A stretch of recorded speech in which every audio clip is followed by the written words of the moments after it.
In September of 2013, my husband and I met with the head of the English department, the team leader, and our son's teacher because we were concerned about the one-sided presentation of controversial topics. They acknowledged this was occurring and assured us they would fix it. We have another child taking the class this year, and though EFA local state selection criteria includes providing information, and I quote this, providing information on opposing sides of controversial issues so that students may develop, under guidance, the skill of critical analysis, this policy is not being followed. My question is, what is the point of having a policy when the administration and teachers do not abide by it? Who is held accountable when policy is not followed? With this criteria in mind, I have clearly communicated that my concern and objection to the working poor is that the book, coupled with two unvetted handouts that are now called informational texts, entitled Blessed is the Full Plate and the 5 Faces of Oppression, advances a biased message that characterizes both heterosexuality and capitalism as oppression. Below are 2 quotes from the 5 Faces of Oppression. Heterosexuality. Across the world, sexuality, and I'm quoting this, across the world, sexuality is a common example of cultural imperialism. The dominant group in society is heterosexual, so all other types of sexuality are grouped as others and viewed as inferior or abnormal. Culture and education systems reinforce the notion that heterosexuality is normal and better, a social phenomenon called heteronormity. Those who have different types of sexuality are told to become heterosexual, end quote.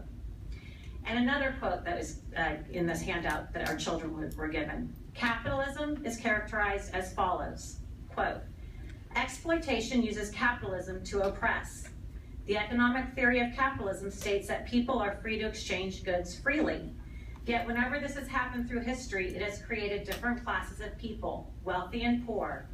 Karl Marx, the father of socialism, said that capitalism creates haves, those that have wealth, and have-nots, those that do not have wealth. Typically, in a capitalistic society, the haves end up exploiting the have-nots for their hard work. Therefore, exploitation creates a system that perpetuates class differences, keeping the rich richer and the poor poorer. As the daughter of a first-generation American, I find this rhetoric offensive. In actuality, the free enterprise system has allowed immigrants from all over the world to come to America with pennies in their pockets. Through hard work and ingenuity, many of them have created empires that employ thousands of individuals. I am concerned that these unvetted informational texts are being increasingly used as teaching tools in the classroom. Thus, it is imperative that these materials be subject to the same literary selection criteria governing book selection. Just as teachers will now be required to track and report opt-outs to the administration and to the board, they must be additionally required to report expressions of concern made in regard to required reading assignments by parents and/or students.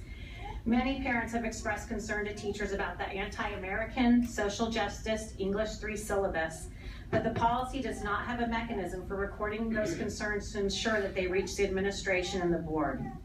My husband and I withdrew our objection and challenged the working poor at this time for 2 reasons. The first being the reconsideration process did not allow for the submission of unvetted informational texts that were taught in tandem with the book.